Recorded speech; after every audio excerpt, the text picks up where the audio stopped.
To use password as the screen lock on your Samsung Galaxy S24 Ultra, swipe down the top of the screen and then tap setting icon. Scroll down the screen to find lock screen and AOD. Tap lock screen and AOD. Tap screen lock type. Enter your current screen lock. Since this phone is using pattern, then draw the pattern. Select password. Here you will be reminded that you have to remember this password, else you will need to reset your phone and all data will be erased.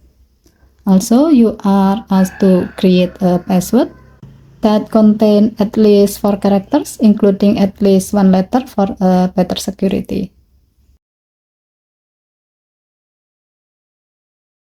Tap continue.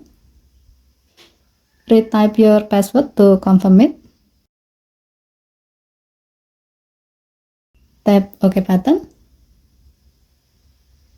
Now turn off the screen and then turn it on again. Swipe the screen. You can see that now you have to enter your password before you can use your phone. Enter your password.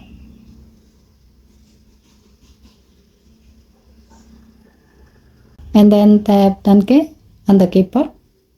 If you enter the right password, your phone will be unlocked and you can then use it. Okay, thank you for watching. Please help to like and subscribe. Have a nice day.